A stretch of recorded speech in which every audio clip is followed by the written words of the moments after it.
Are we live, everyone?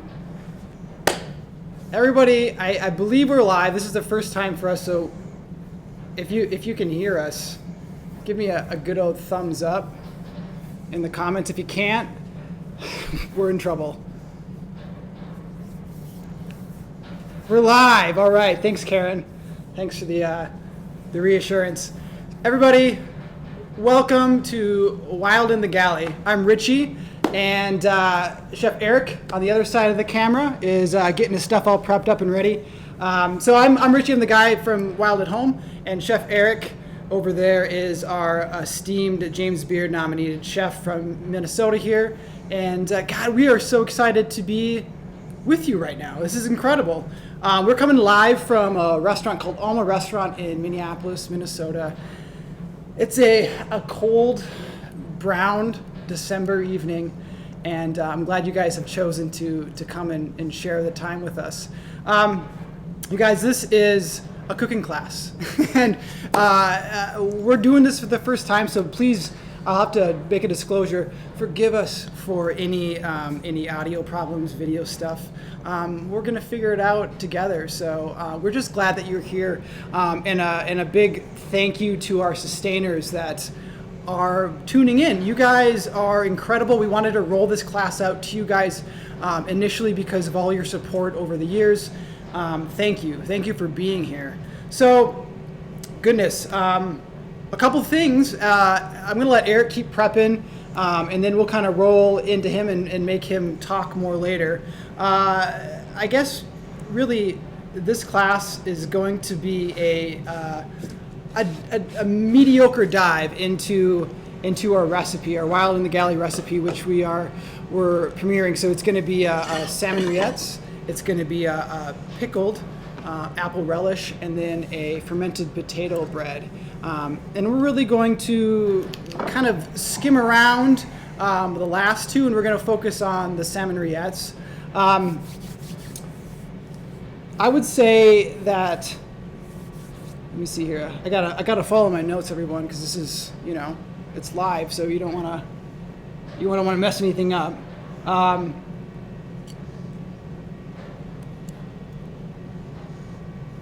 We're gonna before we jump into the demo part, I want to kind of do a couple housekeeping things. So just so you know, this is like a one-way broadcast, so we can't hear you, we can't see you. So as loud as you talk, we still can't hear you. The good thing about that is we can't hear your kids screaming, and we can't hear your dogs barking. So no worries there, and we can't see you either. So if you want to take your pants off, that's fine. Eric actually doesn't have any pants on right now. For now. For now. So yeah, you guys get comfortable. This is a class to just relax and watch. We're recording it, so you don't have to take notes. We'll send this recording to you later, but feel free to take notes too. The other thing to talk about is the comments. So you guys can drop any comments in the side chat there, and we are going to do a little bit of question and answer at the end. But do not let that stop you from asking questions. We're gonna take them at the end and try to answer a couple of them. But you do need a Google account to do that. If you don't have a Google account, then just drop us an email. This would be your email that you guys can. I'll put it on the screen here for you. Maybe. So if you have questions about anything, just go to cookingclass@sickofsalmonshares.com, and then we'll answer those eventually at some point. Let's see, what else we're going to do? Technical difficulties, I don't know what those would be, but also send them to cookingclass@sickofsalmonshares.com. So I don't know if any of you guys have cooked this particular dish yet. If you have, it's kind of a doozy. This is a pretty in-depth. There's a lot to this dish. So what we're going to do is we're going to focus on the star of the show, which for us at Sick of Salmon Shares is always the fish. And so that's kind of what we're going to do. We're going to focus on the rillettes. We're going to probably wrap in a little bit of pickled relish info, and then if we have some time, we might talk about the griddled potato bread as well. But this is one of those recipes that we chose because it gives you this like warm, nostalgic, fuzzy feeling, and it's the holidays, and this is the time to feel that way. So we chose it for that reason. Let's see what else we got to talk about here before we we move on. One thing too, Chef and I were talking about this. We would recommend if you guys end up testing this recipe at home to just focus on the Rillettes. I'd say the Rillettes and the apple relish. And the apple relish. Those are really the stars. So, focus on a couple of them or one of them at a time. Maybe not tackle it all at once. But you guys can always ask us questions over the next week or two at the cooking class at sickofsalmonshares.com if you do have questions. I would throw out there too, read through the recipe so you can kind of plan your timing out. There is some curing involved, the poaching. Give yourselves a couple days and then it won't be so daunting to try to tackle them both. Yeah, so we're going to break down, like I said, the Rillettes. And, the goal of the holidays is what? To impress your mother-in-law. So if you do this right, you will impress your mother-in-law. It's a guarantee mother-in-law impresser. I'm actually going to be doing it for my small gathering of family. That's why we're here. And the whole idea of food, to me, is it brings you to a place. And where you had that food the first time, that place is kind of cemented together. They're kind of combined at the same time. And for me, Rillettes, I never really had them growing up, but what I did have was smoked salmon in the fish house as a kid. And Christmas Eve, we would all pile into our fish house and we'd bring smoked salmon, usually from the Great Lakes. And I just remember all the loudness and the music and the bobbers in the hole bobbing, and there were no fish being caught because everybody was too loud. But there was smoked salmon being passed around, and that taste, that fattiness, that richness that exists within smoked salmon just stuck with me. And so when I think of Rillettes, it really brings me back to the fish house on Christmas Eve. And I'm gonna choked up about it. It's a really special thing. That's the power of food. That's kind of our goal with these classes, is to bring the power of food forward into the homes, into the camera that you guys are watching. So, for you, Eric, I know that you're like a sandwich lover. You're a guy that loves the sandwiches, and this is sort of like a backwards sandwich. This is elements of this it. is a loose interpretation of a sandwich, but we were sharing our stories of you growing up fishing in the smokehouse, and I was like, I've got those stories, but for me it was, I remember coming home, especially in the winter. My mom had her bread machine and that smell of that potato dill bread. We were more pickled herring in the house and things like that. Yeah. But I'm like, sandwich, that's where this is coming to me. I'm kind of I was the sandwich king growing up. I always loved making sandwiches. Which is silly, right? You're a professional chef, but it comes down to your roots. That's the nostalgic side for me. It's all basic, just right? Making a great sandwich. It's distilling down to the basics. And it's basic food. And we can take something and elevate it, we can refine it, but at the end of the day, I'm just making you a fancy sandwich here. Exactly. That's what's beautiful about We'll have to say open-faced sandwich, right? I'm not going to put two pieces of maybe bread on. Maybe we should do a smorgas sometime in the future. If you guys want to do a smorgas, throw us a drop comment, and then we'll consider it. We'll consider it. So you guys, we're going to break down, like I said, a couple things. We're going to kind of move into the demo phase at this point, and Eric's going to start breaking down Rillettes. So I'm gonna kind of turn over some of this to Eric and let him start doing his thing. And if you guys have questions, again, drop them in there. We have saved all these, and we'll elevate them at the end. But yeah, Eric, the kitchen is yours. All right, thanks, Richie. Yeah. So we're going to kind of go through the process of this recipe, really focusing on the Rillettes, like Richie said. And reading the recipe, you may feel it's a little intimidating because there are some elements, but there is a lot of things that just time will do what it needs to do for you. Like this first step, we're going to do the cured gravlax. So we're essentially going to take a raw piece of fish, we're going to put a salt and sugar cure to it, and with time it's done. So it's a very easy process. One of the things when you get your boxes is, for this situation, I really like to use these tail pieces. I just think they're a little more uniform than if we took one of these center fillets that are very thick, very tapered. This will not cure very evenly. When we can get this tail, we're going to get a much better attempt to cure it evenly. One of the things I think is very important when working with a cure is obviously that you've got your ratio of salt and sugar correctly. I like to do equal portions. There's a chemical component to that where the osmosis will kind of pull some liquids out of the fish. It will liquefy, but it's still going to keep curing through the process.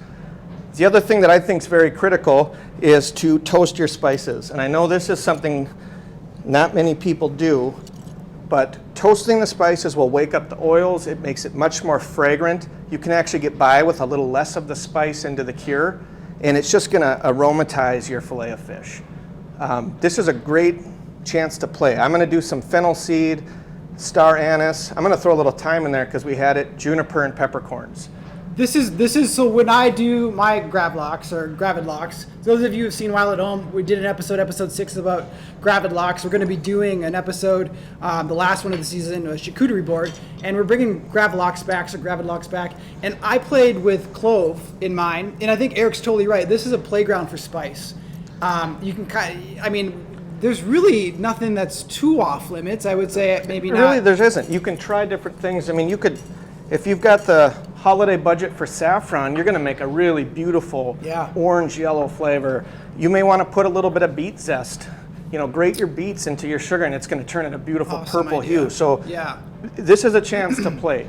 Really play with the flavor you like. And you, Eric, you mentioned about the salt to sugar ratio, which is really a very, very important part of curing your gravid-lox. So you do, what was your ratio of salt? I do salt equal to sugar? parts. Equal part, yep, 1 to 1? Equal parts. Yep. I tend to start in a smaller quantity just because you can stretch your salt and sugar. Obviously, it will hold, those aromatics will hold into your salt and sugar if you want to cure down the road again. Yep. But there is no reason to make a quart of salt and a quart of sugar unless you're curing salmon for an army. And those are Sitka Salmon Share members, you know that your portions are, they're not big, giant slabs, which is, full disclosure, the traditional way maybe to make lox or gravid-lox is long, big slabs. So you're already kind of at a disadvantage with your curing process. Doing a smaller portion is one maybe a little more challenging to cure, but then the slicing end of it is kind of challenging as well. So give yourself grace and really just kind of have fun and experiment with it. It's certainly something, if you've never done it before, that's worth doing. And the holidays is a great time to do gravid-lox. So one of the things I want to point out when you're toasting your spices, dry pan. We're not putting it in oil, and I'm sure you can kind of see the pan just started to smoke, and that's actually those spices are just toasting there. It's very aromatic. It's very alive in here right now. I can smell that star anise really well. Sometimes you'll see the fennel seeds or the peppercorns will actually kind of bounce in the pan. Mm-hmm. Make sure you're moving the pan. It will burn quickly. I don't know. I think I've had this on 40 seconds. Like medium high heat? Medium high, whatever you're comfortable with. If Yep. it's lower, it's just going to take you longer. Yep. But I just wait till you'll smell it right away. You'll know when it's there. I'm just going to throw it in a mortar and pestle, and I'm just going to break it up a little bit. And if you don't have a mortar and pestle, if you got a spice grinder, or even just a Throw it in your hard blender. bowl and a hard glass, bottom glass, you can Use a crush boot. it. Use your boot. You could use the heel of a cowboy boot. Find a couple rocks and smash them together. Be creative.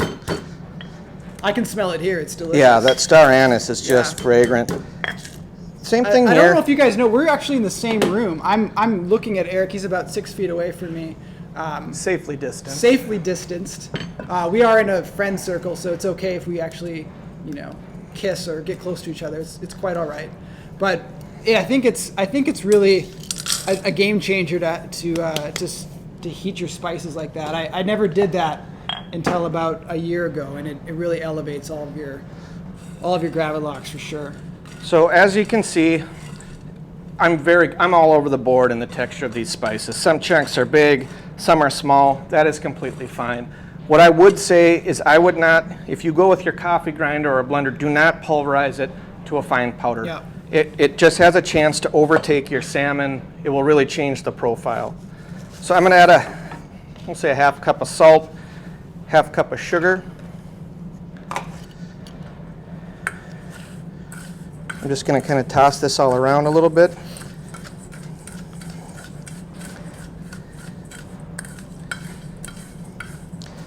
In the recipe, I talked about brushing your fillet with a little aquavit. I've already done that here. I just simply brushed it over the top. Now I'm going to just take a lime zest, kind of get it right into my mixture. We're not interested in the juice for this. And you could use lemon if you wanted. I use lemon in mine often. Orange would be great. Yep. Grapefruit could be interesting with the, maybe grapefruit and cardamom. That'd be a pretty fun. I like that idea.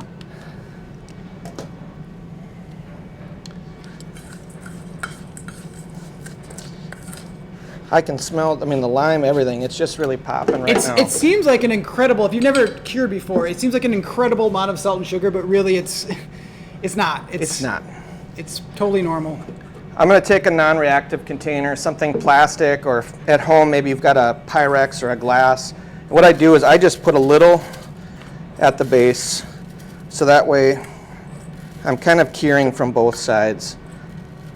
A lot of recipes you'll read will say it's important to press them and put weight on them. I don't think that's true. I actually think you can kind of compress them too tight and you change the texture. So I think you just lay your filet in and then just cover it up real nice. The other thing about compressing your fish when it's this small a portion, it makes the fish a little too dense, I think. You actually have a very good chance of getting it salty at that point. You're not naturally letting the moisture come out and that salt come in to cook it. Yeah. And I think you have a pretty good chance to over cure it. Yeah.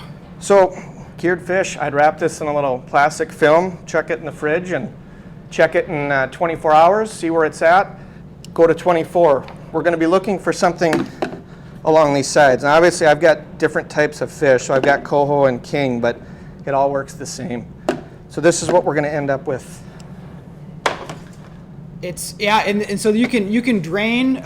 Eric recommends draining that liquid that's going to be emitted from the fish, and I would say that's probably. I recommend keeping it actually. And keeping the drain. So what do you do with it?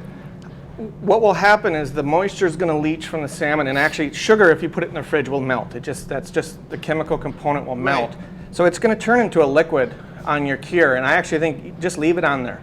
You're welcome to drain it, but it's not going to change the reaction at that point. It's not going to add more salt. It evenly distributes itself around where that salt was to keep it cured properly. Yeah. Which I would say one more key point is don't use a huge vessel. If you're going to put a small fillet in, be as tight as you can with the vessel so that the salt evenly coats everything. Yeah, that makes sense. We're going to move to step 2, which is another kind of critical part of this recipe, where we're going to have 2 types of salmon. We've got a poached salmon and we've got the gravlax. So I've just got one of my center cuts. I've removed all the pin bones. In this recipe, I would brush it again with the aquavit, put a little white pepper and salt, and just wrap it in cellophane plastic wrap, throw it in the fridge for like 30 minutes. That just puts a little bit of a cure to it.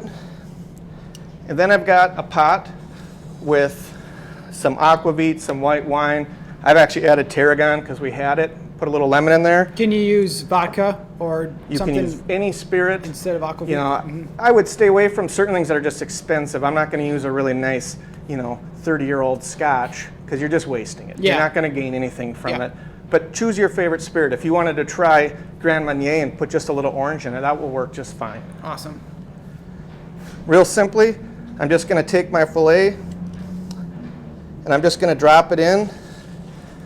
You're welcome to probe it with a thermometer, just sort of track where you're at. We're just going to poach that all the way through.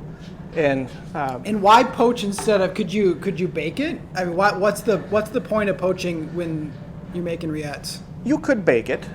I don't know that there's anything necessarily wrong. I think what I like with this poaching technique is it's a little bit more finesse. There's a little bit more tenderness to that fish. Yeah. So the texture's a little different. We're already adding a cured product, which has a little bit firmer texture to it. And now I'm going to add that really soft poached salmon to it.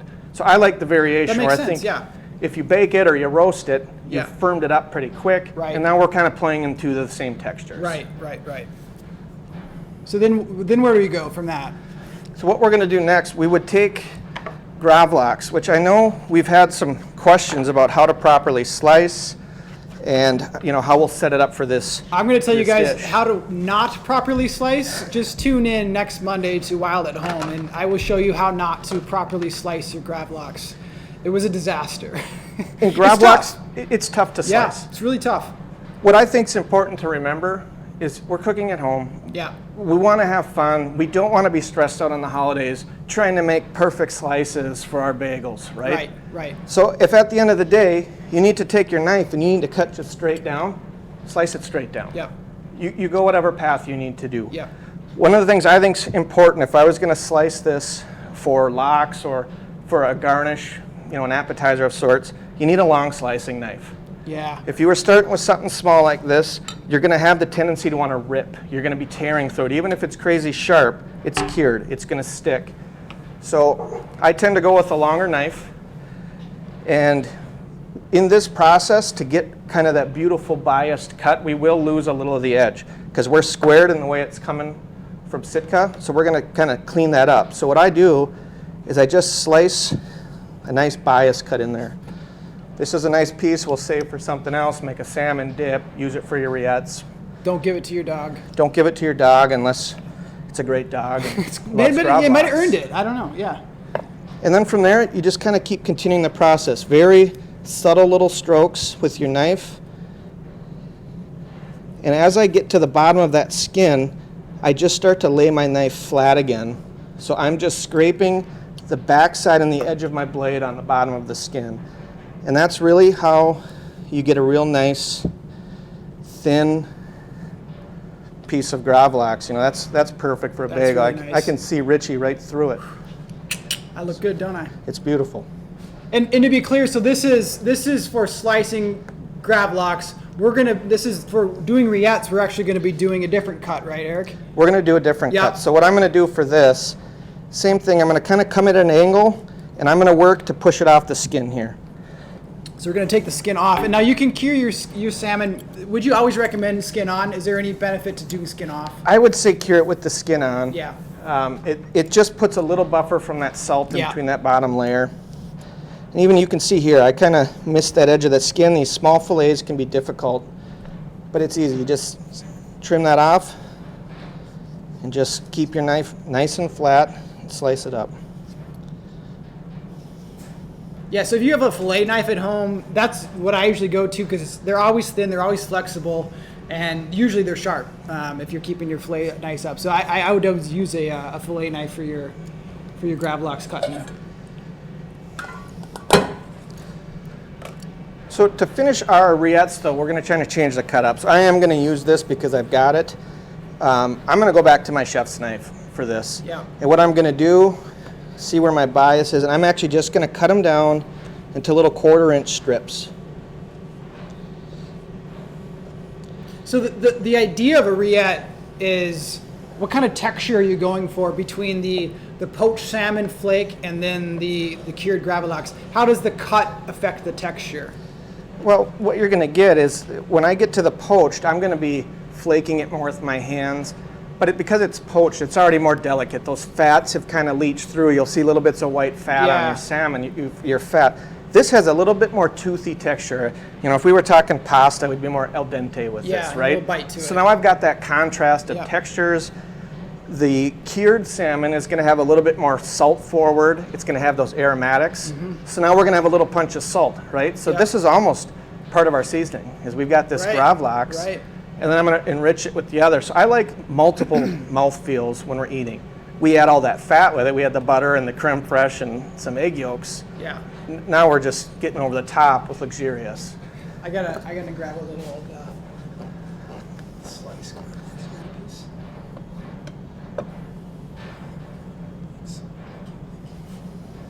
Sorry, guys. Oh yeah. This beats my gravlax by a good 1/4 mile. It's really good. And this was the sockeye, or this was the Sockeye. sockeye, yeah. You can tell by just, I think I called it coho before, but yes, it's the sockeye. It's got the nice sockeye taste. Well, and it's got the color. It's almost like steak. It's so red. That's the Sitka salmon sockeye. Here's a little you, trick. fisherman. Whenever you've got to slice something thin, so I've got that little bias cut I took, and I want to get a little thinner, keep your hands up, right? Fingers pointed to the sky, rest it down, and just pull the knife through under your hand. And 7 out of 10 times, you won't even cut yourself. Save your fingers for another day. So we're going to keep just kind of putting a nice kind of 1/4-inch dice on this gravlax.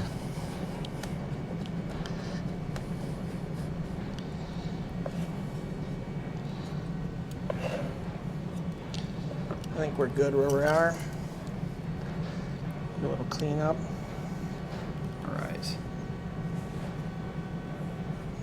So then at this point, we're going to move into the mix, right? It's really that simple. It's not a complicated, over thought out dish, which is really Nope. the benefit of being the a home mix cook. is very easy. It's attention to detail, right? Right. If you start this dish with butter right out of the fridge, you're going to have a difficult time. If you temper your butter, let it warm up a little bit.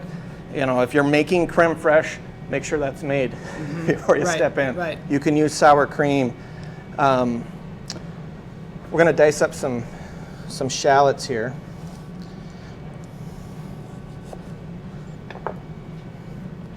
So the clarified butter is always a really fun thing. If anybody has tried this at home, or will be trying it at home, clarified butter to me is a really fun way to feel like a professional cook.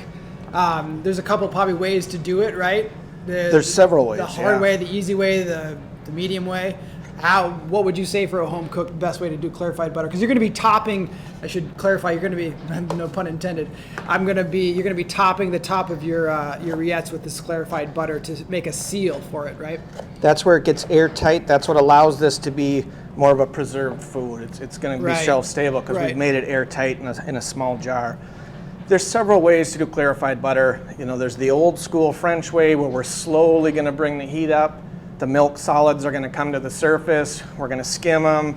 It's going to take 6 or 7 years to pull it all apart, you know? It's perfect, yeah. And it's like every chef in the world that has to Yeah. wake up and do brunch, the last thing they want to do is sit and clarify butter. Right. So we've come up with some down and dirty ways. One, my favorite way, because I love the richness it'll bring back to this, is if you know how to brown butter. You brown those milk solid, it adds this just rich nuttiness to the butter. Well, that's a good point, right? It's beautiful, Yeah. right? Yeah. We're taking a very good product and we're taking it to the next level by Right. browning it. So my favorite way to clarify butter is I throw that sucker in a pan, I brown it. Right as those milk solids brown, I actually just strain it through a paper towel. It'll Perfect. collect all the milk solids, you got clarified butter. Yep. You don't even have to take it that far to go brown. You'll start to see those milk solids separate. Same thing, I just pour it off and strain it. Now you could take those brown butter solids that are left, throw those in your chocolate chip cookie dough, Forget about and it. it's going to change your mind. Forget You about could mix it. them with a little salt. Now you got brown butter salt, right? incredible. So there's tons of cool things to do, but if you have the time, go ahead and do it the old school way. I like to kind of rip them kind of hard and fast. And Joanne, we're going to answer your question. That's a great question. We're going to answer that towards the end of class. Thanks for the clarified butter question.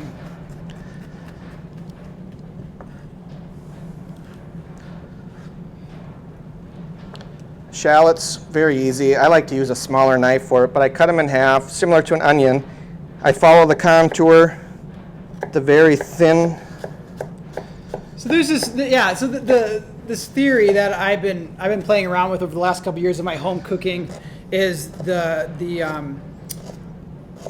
love of the chop, right? So if you're a home cook, you're aspiring to be a better home cook. If you're not enjoying these kind of small, maybe quote unquote, annoying parts of, or like the nuances, time-consuming parts of cooking, like chopping a shallot or an onion, then you kind of need to reframe the brain a little bit. And for me, I really have fallen in love with chopping and slicing and dicing my vegetables or whatever I'm preparing. I don't know if I have a tip on how to find that kind of place, but I'd recommend trying to find it in some way. It just I think it makes everything more enjoyable if you can. I think just it's important to embrace look at it like, to build beautiful food, it takes time. Yeah. You know, you can't rush stuff and make. Now, are there techniques to maybe save you some time? Absolutely. But you should look at the knife work and some of these, what we would say as nuanced skills, or the boring things. Like, that's your Right. time to relax. That's your time to think through the next step. That's your time to kind of put that mise en place together in your head. That's that, get your stuff together, right? We got to get it together. So to me, it's important you embrace the knife work. One, some people think it doesn't make a difference, but I can tell you that the knife work, the shapes, the sizes we cut things, does change the texture in your palate. It can change the final product of a dish. Yep. It makes for consistency, and consistency can change, in your mouth. You can tell. Absolutely, yeah.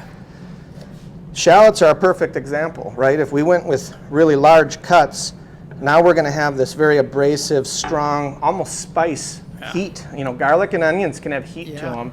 And now that dish is like, ooh, man, it's oniony. Right. But if we refine it, we cut it really small, we're going to get those little nuanced bites. Now we've rounded the flavors out. Yep. Yeah, it's that balance. We're always looking for balance in life. It's a tricky thing.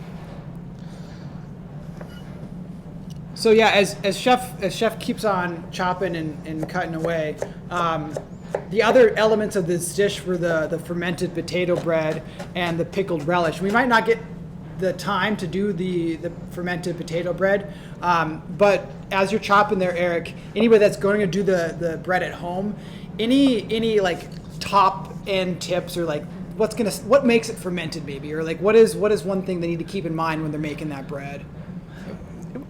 Yeah, that's a really great question, because when we're making this, your initial step to make this first dough, it's not technically fermented. We've not allowed that. We've got a double proof in there, but the trick to making this fermented dough is that hopefully you fall in love with this recipe. You want to use it in several different ways. I mean, it's a great breakfast bread, almost like an English muffin. Mm-hmm. But what it is we're going to make our initial dough, and then we're going to pull a little slice off. We're going to pull a piece off, put that in the fridge, and what that does is that turns into a starter. That starts to ferment, that yeast gets very active, and when I make my second batch of potato bread, I've now got a starter. I've got a really active piece of dough that I can put into that, and after time of slowly pulling pieces of dough off, feeding them, adding them to your bread, now you're going to start to get a really great fermented flavor, very much like a sourdough.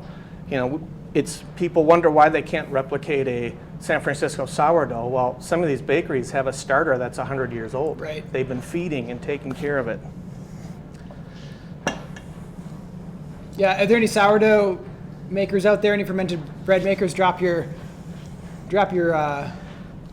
name in the chat here. Let me know if you're a sourdough maker. I know I've been playing with it for the last 4 or 5 years, and tell me your name of your sourdough starter. My name was named by my daughter, and it's called Flower Blossom Bloom. Is the name of our sourdough starter. I think it's really aptly named. It's a wonderful name for it. All right, so then where are we going, Eric? What are we doing next? All right, what we're going to do next, I'm going to get another bowl, and I've got the salmon that I've poached earlier, and I've chilled completely. And as you can see, we've got the fats come through. This one I cut the skin off when I poached it. It just saves a step. Right. I like that I can kind of pre-move that bloodline. Bloodline's not necessarily a bad thing. Some people like that little more intense flavor. Yeah. Mine's more the aesthetics. I don't like the look of the bloodline when I've got this beautiful bright red. Yeah, me too. White. I want the color to be right at the end of the day. So I'm going to throw some gloves on just because. Yeah. I want to look professional. Save some time. This is what all chefs do.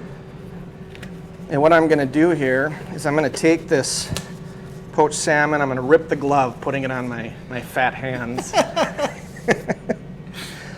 Are those extra large? These are for toddlers. These are for small baby children. Gloves. Yeah. But what I'm going to do is I'm just going to pull this out. This gives you 2 opportunities to do this by hand. One, you maybe missed a pin bone when you're doing it. It happens. Some of those suckers get stuck in there. You can't see them. So this gives you one more opportunity to see if you missed any. But what I like, I like the way it just sort of flakes up.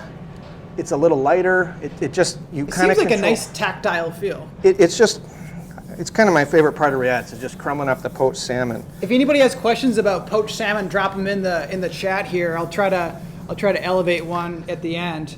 I think poaching is an incredibly overlooked way to make fish, and obviously it's a kind of a side star to making these rillettes, and it's an important part. But you can really make some incredible standalone poached fish as well. Well, it highlights the flavors and the textures of what you're doing. I mean, I'm not downplaying a nice piece of seared fish. But it's pretty easy to do, and it's the same texture every time you do it. Right. You poach a fish, you're really opening up the beauty, the silkiness, the texture of these fish by taking that, time-consuming, a little more patience product, but it highlights the fish. And when we're getting this beautiful stuff from Sitka, in my mind, like, why wouldn't we cook it to the best way we can? Nowadays, with thermometers and everything, too, it takes a lot of the scary elements out of it. Yeah, right.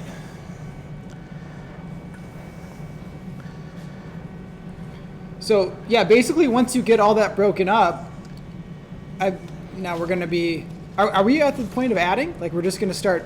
We're going to start kind of putting this together. Getting the fat in there. Yep. Yep. So I've had this bowl that I've let sit out for a little while, and you can see when I do it, this is just a really nice butter. And one of the really elusive tricks us chefs have is very simple.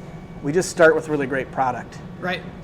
This dish would be terrible with margarine. I don't even want to hear someone try to do it. It's going to be terrible. I'm going to tell you right now, it's terrible. Start with good butter. Find something great. Find a nice European butter. It doesn't have to be unsalted. It maybe is light salted. Maybe you want a heavier salt because it's a really great Amish butter. Yeah. Fine. We'll adjust the salt at the end to kind of pull it back in. But in everything we do in food, you've got to start with the best product you can get.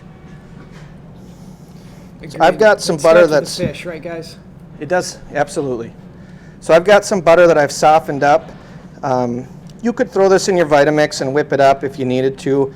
I personally kind of like the little chunks of fat that are in there because when I fold it all in, it hits my mouth a little different when I just get those little knobs. I can appreciate that. I'm tend to be an excessive butter guy, so I'm going to add a couple egg yolks. If you're nervous about that, don't be, unless you're buying crappy eggs. There you go. Get a good farm-raised egg. Yeah. You'll be just fine. If at any point you're nervous, most eggs, I think they weigh about 1.75 ounces. The yolk's about 0.75 ounces of that. Put a couple scoops of mayonnaise in there. Only a chef would know the exact weight of an egg yolk. I've spent my career weighing egg yolks. But you don't have to use the egg yolks. I really think it adds just a beautiful mouthfeel.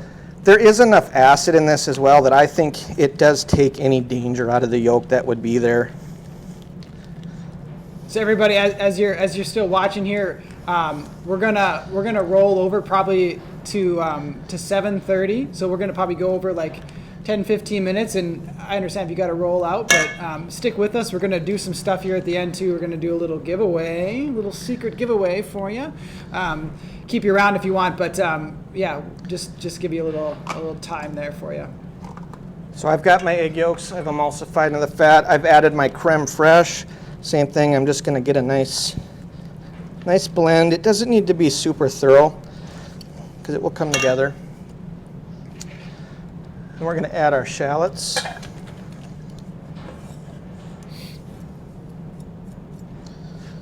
So it's such an incredible holiday dish.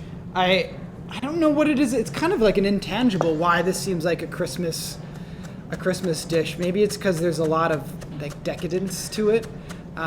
It's put in a nice, neat little jar, or you can put it in a nice little jar with a lid on it. Makes good holiday gifts. If you guys want to get real ambitious with your rillettes this year and give them away to friends, it really brings me to a warm, fuzzy place. And it's a thing where it does take a little effort, but actually once you've done it once or twice, you realize how simple it is. Yeah. And it is luxurious. It is a treat. Now we've added other elements, the griddled potato bread. You don't need to make that if you want a luxurious meal. So you could use ciabatta Use some lavash, do some ciabatta, I would say think through the components. Now, to get a nice soft focaccia bread, we've got soft bread, we've got soft rillettes. There you go, right. We're going to kind of miss some texture. So maybe you take some bread and you toast it, make a nice crostini. Think about those textured elements. And you were telling me earlier that when you're thinking about texture, crunch to the human mouth is the most stimulating of all the crunch is the most stimulating texture we have. That's incredible, and it makes sense to me. I mean, I just mowed down a whole bag of Cool Ranch Doritos the other day, and I couldn't stop eating them. Well, think about pasta. Pasta is one of the most delicious foods there is. But you go to a restaurant and get 12 ounces of pasta in the bowl. Right. You're not necessarily full yet.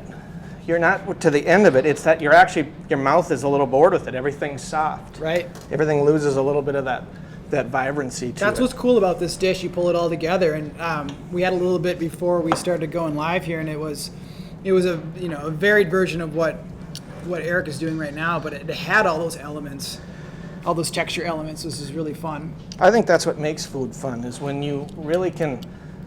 Sitting in the restaurant as a chef and you watch someone put that bite in their mouth and their eyes just go wide, and you can just tell. It's like, I got them. They're hooked, you know. It's about impressing your mother-in-law. It really is. I got a great mother-in-law. She's impressed with me. I got it made in the shade, but I don't know if you get anybody out there that got a hard mother-in-law, make some rillettes and make this dish for them. All right, so I've got all of our fats. I've thrown a little bit of those shallots in. You could, if you were worried about being a little bit too sharp with the onion, just quick saute them. Just get a little translucency to them. I don't mind the sharpness to it. Yeah. I'm going to add my flaked poached salmon. I'm going to add my gravlax. And this is another part I think is kind of important that could be overlooked. Like, I would never make this in my Vitamix.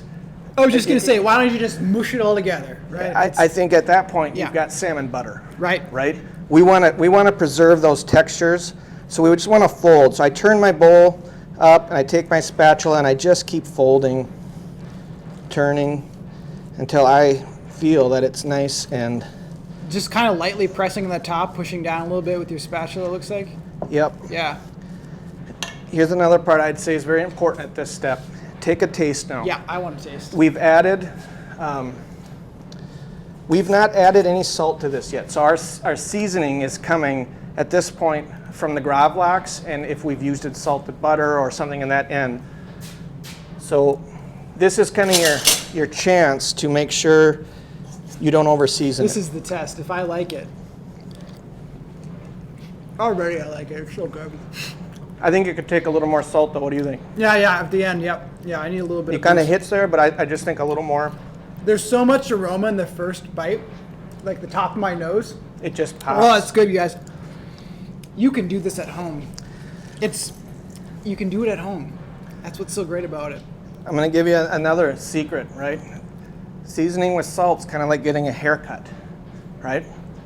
You can get a lot of hair cut out, but you can't put it back on. Yeah. You put too much salt in, you can't take it out. Right. Yeah, you really got to consider your gravlax having a big source of your salt, right? Take your time. Yeah. You can season more than once, but if you've over-salted it, you're done for. You've wrecked everyone's holiday. Your mother-in-law's upset. You ruined Christmas. Oh, man. I like to just throw a little pepper in there.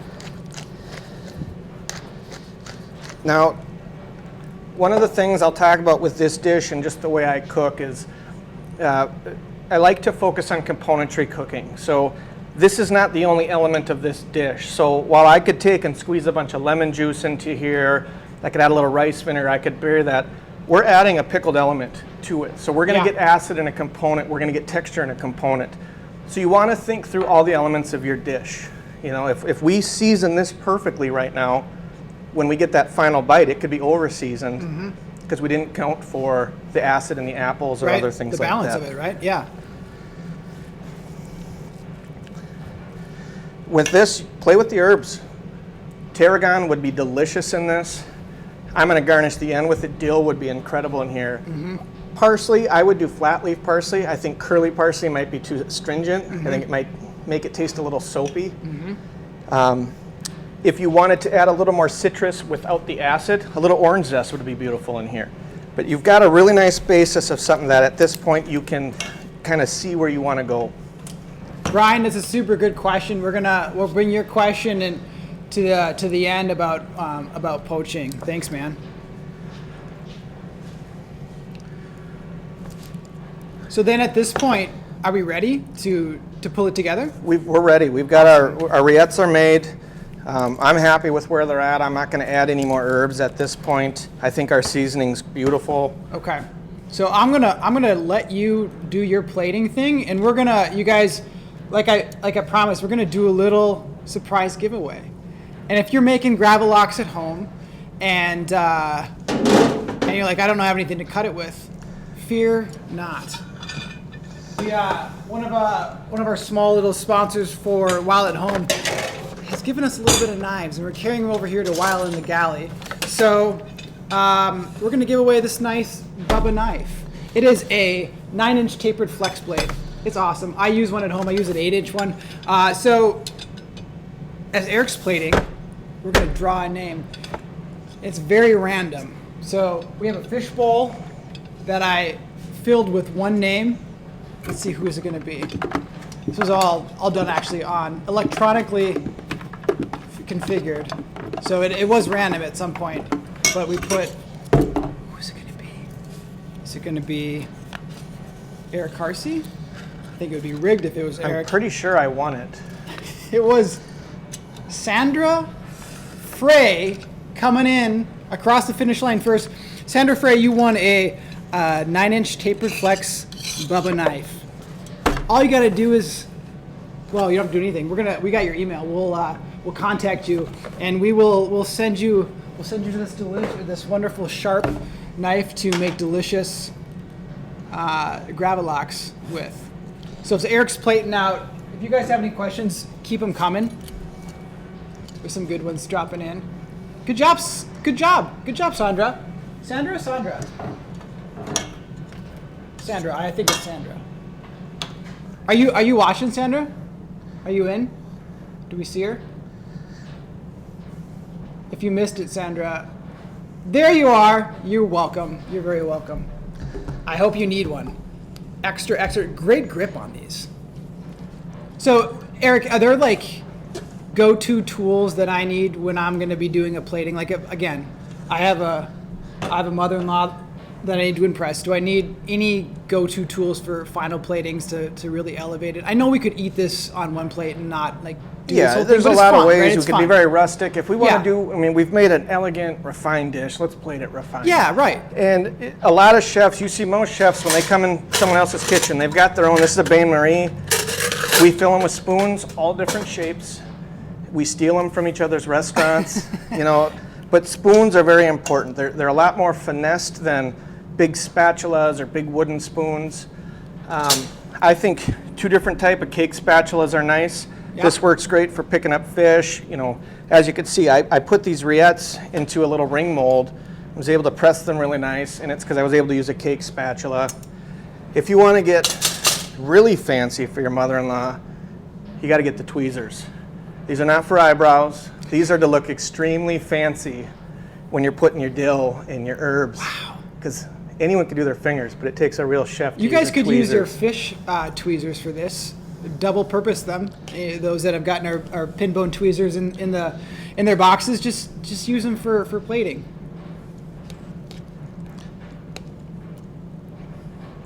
I like this plating. I haven't seen this one yet. So I'm adding the pickled apple relish. It's like an elevated ants on a log. It is. Other than there's no raisins or peanut butter. It's nothing like ants on a log. It's an adult version of salmon, apples on the salmon log. I don't know, you guys. A lot of people could be It's looking getting and late. saying, this is crazy, I'm not going to do that, this is silly, we could just throw it all in a bowl. But it's so fun. You can, Yeah. but this is eye appeals half the meal, right? Yeah. This is beautiful. And I don't care what anyone says, beautiful food tastes better. Yes. The other thing to think about is we're adding elements. So as we're doing this, we're going to kind of preset. We don't want too much relish to the rillettes. We don't want too much rillettes to the relish. So now as we're doing this, I'm kind of creating an app that would be for, say, 4 people. Sure. If you kind of cut this into half and cut it in half again, we got 4 portions. That's about the right amount to put on top of our fermented potato bread. Right. You guys, if you're going to watch while at home, I'm going to do a charcuterie board, and I really talk about making the charcuterie board visually appealing, right? So you're putting things together. Yeah, you want to pair your flavors together, but you want to make it look nice too, and that's where you have fun. And if you have a little extra time, and let's be honest, we all have a little extra time these days at home. I don't know, have some more fun with it. Take an extra 20 minutes and impress your family, and it just makes holidays. We just need more fun in our lives, I think. So the tweezers are being used very surgically, perfectly put. And again, you guys, you can use if you're going to use like a ciabatta or what other breads did we talk about using for this? I think a baguette would be A beautiful. baguette would be great, yeah. But a toasted making sure baguette. that maybe it's not warm. Making sure that you have a cooler. Otherwise, as Eric was telling me earlier, your fats are gonna, if you're gonna put that on the bread, they're gonna melt into the bread, and it's gonna change the dish. So it's all these kind of fun little things that you don't think about maybe as a as you're making stir fry or your fourth night of spaghetti. So you don't always have to do it like this, but it's fun when you do. This is the fun part about food. This is when you get to play. This is when you get to feel like a chef. It's because right. Your family's had a hard day and everyone comes over and you put a plate like this in front of them. It's beautiful. They're going to feel loved. They're going to feel cared for. Someone put some work into this. That's what we need. We need more love. We need more care. It's wonderful. Any questions about plating? Otherwise, we're going to kind of. I mean, look how beautiful this is. Eric, will you put it up on the counter where those herbs are? Wonderful, awesome. So we have this beautiful salmon rillette, pickled apple relish, and griddled potato bread with a little drizzle of what's the fanciness we have? The fanciness. I actually just saved all my stems from the herbs and quick buzzed them up, blitzed them, and I made a nice, beautiful herb oil. So you're just a little more aromatic, one more layer of fat. Awesome. All right, so we're gonna move into the final part of the cooking class, the show here, guys, and we're gonna elevate a couple questions. We are kind of running low on time, so we won't take up a whole lot of your time. But let's see, Joanne, I believe it was Joanne. Let's find you here. You had a question about using ghee instead of clarified butter. Can you? That would be just fine. The same, right? Yep. Not a problem? Yep, just fine. Easy. That's how quick your question was answered, John. Yes, absolutely. Anything else other than clarified butter? Could you use olive oil? Olive oil won't set right. It'll be a little loose. Sure. And you may have to pour quite a bit because it's so viscous. Yeah. It may work. I wouldn't do it. You could try if you had duck fat. If you're an avid hunter and you got a little duck fat or rendered chicken fat, you could even put a bacon fat or a beef fat on there. It's not going to impart a whole lot of flavor. It's to airtight it. It's to just keep it sealed. You could even put like a canning wax if you wanted to, a paraffin wax. Oh, really? Over the top to keep it airtight. And then how long is it going to be preserved in the fridge with that sort of seal? Well, is the health department asking, or nope, is a qualified chef just your asking? mother-in-law. Yes. I would say you've got 2 to 3 weeks with it. If it's airtight, I'd say one of the tricks, if I was doing my jars, make sure you wipe your edges down very clean so that you don't have anything that could catch the air and spoil in there. That's a good point, yeah. Put a flip top lid, keep it airtight, and you're going to They're not going to last that long in the fridge to begin with. Yeah, if you've got rillettes for a month, you're not doing it right. So you didn't get enough crackers to eat it with. So Brian, you had a good question. What do you poach in? What kind of liquids can you poach in? And you listed water, olive oil, stock, buttermilk. Is there anything? I mean, those are all good to go, right? Anything else? You could poach in melted butter. It would be. Oh my God! It would be ridiculously luxurious. Idea. That will be the next class. We're just going to poach everything we find. Think about what you're using. If you're going to poach in buttermilk, that's beautiful. But then be careful with if you added lemons or other things, you could really overpower, make it very acidic. So be careful with what your base is. That will help kind of decide your aromatics and what you add. That's a good point. Let's see, any other good questions? What kind of knife is it if we wanted to buy our own? It's a Bubba knife from Bubba Knife. This is as much information as I have for you. Bubba knives. They're great. They're like a good sportsman knife and a good chef or a home cooked knife too if you want to do any small stuff. That's all the questions I see right now that are catching my eye. Last chance to ask a couple questions, you guys, before we wrap it up.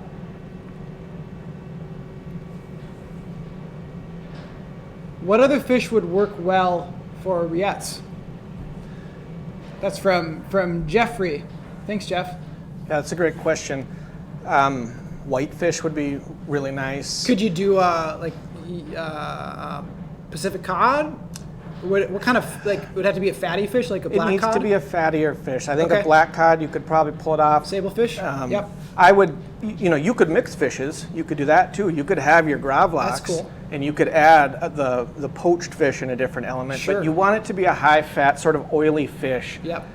So that it pulls the moisture out. Otherwise, it's just going to quickly spoil. The texture will be a little slimy. That makes sense. You know, Okay. Whitefish, lake trouts, you know. Yeah, whitefish. Whitefish would be great. You could honestly do it with shrimp, Oh. or crab, like a potted shrimp, and that would just be beautiful. Awesome. You know? Awesome. All right. All right. So, you guys, this is the class. Eric, I got to ask you, what are you thinking? What's on your mind for next class? Any things you want to play with? You know what I'm thinking. I do. I actually do know what he's thinking, and I hid something in the fridge. Check out the fridge.